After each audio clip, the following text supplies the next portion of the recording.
Hello everyone and welcome back to my channel. So my name's Katie and today I'm going to be talking about some popular books that I will not be reading.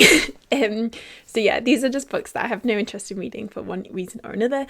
So we'll just go through them today and hopefully you get some enjoyment out of this. So the first book is maybe controversial, and that is Alchemized by Sen-Lin Yu. So this book is like everywhere. You go into Waterstones, so like tables are piled high of it. It's all over social media. Like it obviously has a lot of hype. I remember actually seeing it on the Waterstones app, which is what I use to make like book wish lists. Ages ago, like way before it came out. And I read the description, I was like, oh, this sounds interesting. But why are they like hyping this up for a debut author like months before it comes out? I don't know. It was all a bit weird. And then I found out it was a Dramione like fan fiction retelling, or not retelling. The author wrote a Dramione fan fiction called Manacled, and it's like it's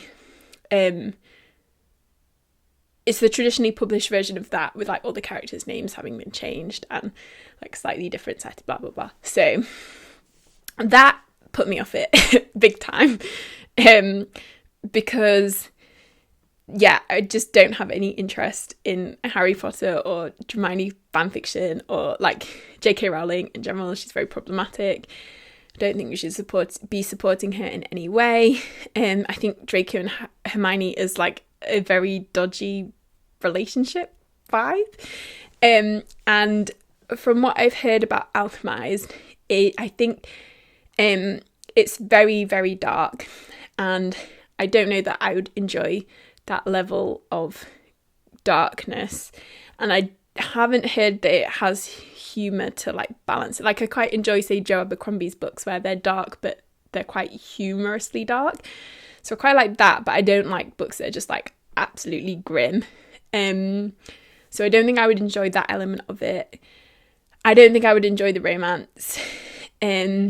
I don't really want to be supporting anything that's linked to J.K. Rowling, although I know that Sen-Lin Yu is non-binary, and I think it's a tricky one because in some ways you like want to support them reclaiming that story for themselves and like distancing themselves from the original IP and getting lots of money out of it. Like that's great for Sen-Lin Yu. I'm happy for them, and I don't think there's if you want to read it, I think great, go for it. But for me, I just don't think I want to read it, basically. So that's that. This book also has like a lot of controversy. I think for the reasons I just mentioned, like some people are like, no, don't read it, you'd be supporting Harry Potter, and other people are like, no, it's a great reclamation and retelling. I keep using the word retelling, but it's not a retelling. It's like traditionally published fan fiction. I don't know quite the nuance of words to use, but it's great that Sen-Lin Yu is like reclaiming that for themselves. And making money instead of J.K. Rowling. But then you could argue, is it going to promote people to then go and reread Harry Potter? Anyway, there's a lot of complex discussion, I think, to be had on that. I think basically if you want to read it, then read it. But if you don't, that's okay too. I have also seen people like absolutely tearing people apart for like not liking the book, which I don't know, I feel like that's all a bit mean. People get very intense, I think, in the book world sometimes. But yeah, I think it's possible to understand both perspectives, you know. I won't be reading that one. Okay, then next we have I feel like romance in general, I do like the occasional romance. But a lot of the popular romance books now, I don't really have a lot of interest in reading. So there's an author called Elsie Silver, and I think she writes like cowboy small town romances, and the covers do look really cute, but I don't really have any interest in reading them.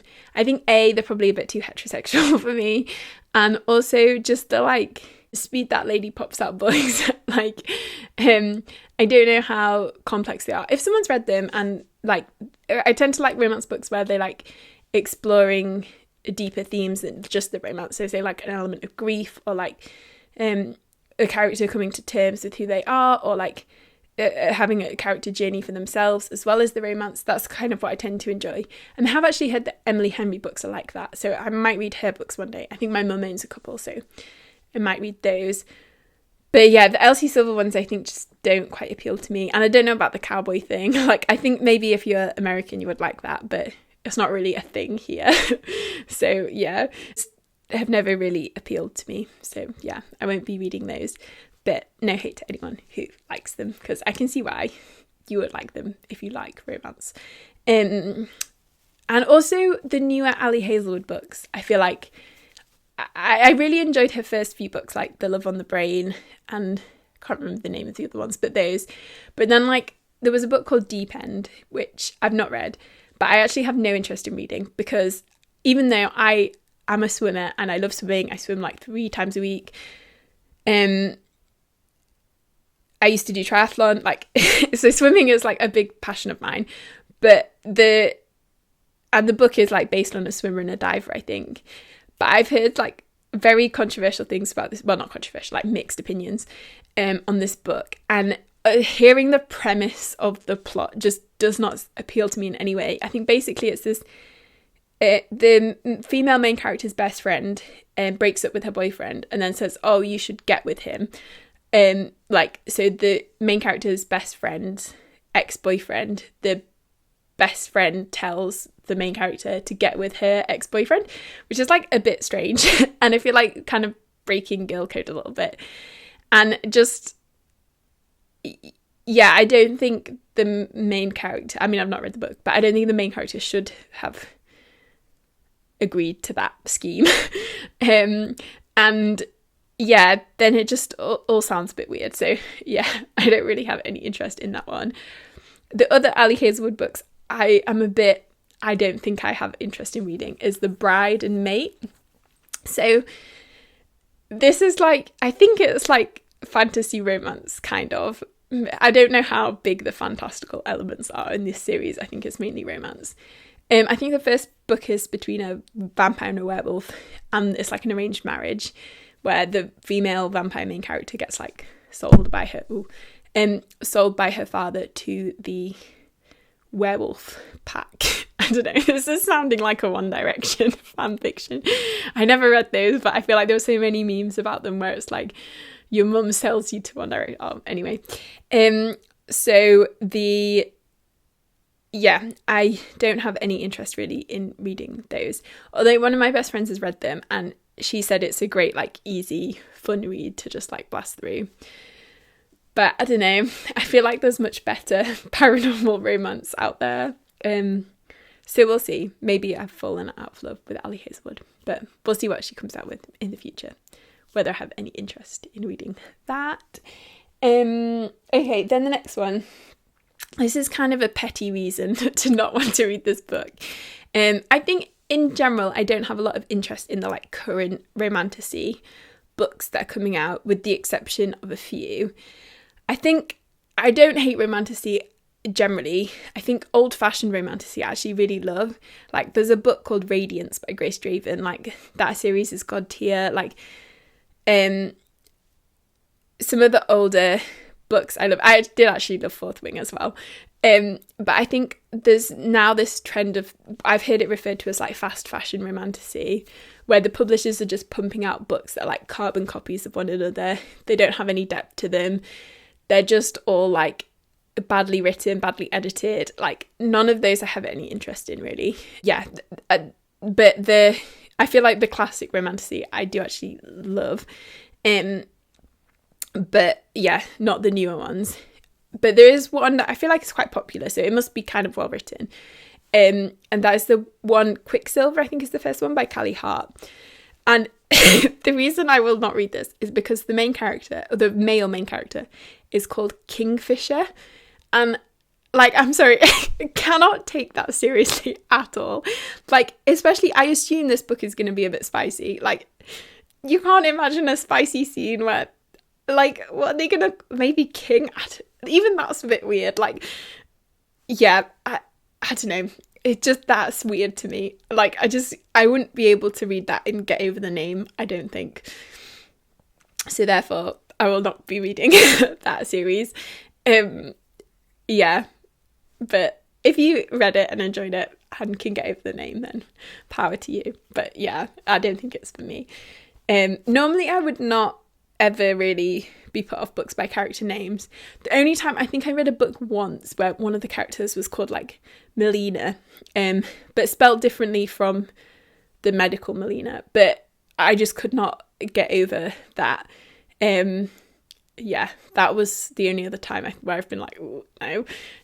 So yeah, that's that. Okay, and then the last one, I always this is an author I might read in the future and eat my words, but I've never really had a lot of interest in any of Stephen King's books. I think they just don't quite fall into the category of horror that I like. I quite like gothic horror or like botanical horror, those kind of vibes, maybe haunted house, well, that is gothic. Whereas I feel like Stephen King's books tend to err more towards psychological horror or like just interesting concept horror. I don't know how to describe that more. So I think they just don't really appeal to me too much. And especially like It, where there's a clown, like that puts me off a bit. And The Shining, I can still remember in year 10, we were studying The Woman in Black for like GCSE English, and one of our lessons, our teacher like made us watch loads of horror film trailers and like dissect them. But I remember The Shining trailer was so scary to me. Like I was having nightmares just from the trailer, and that forever has put me off that one. What other books does he have?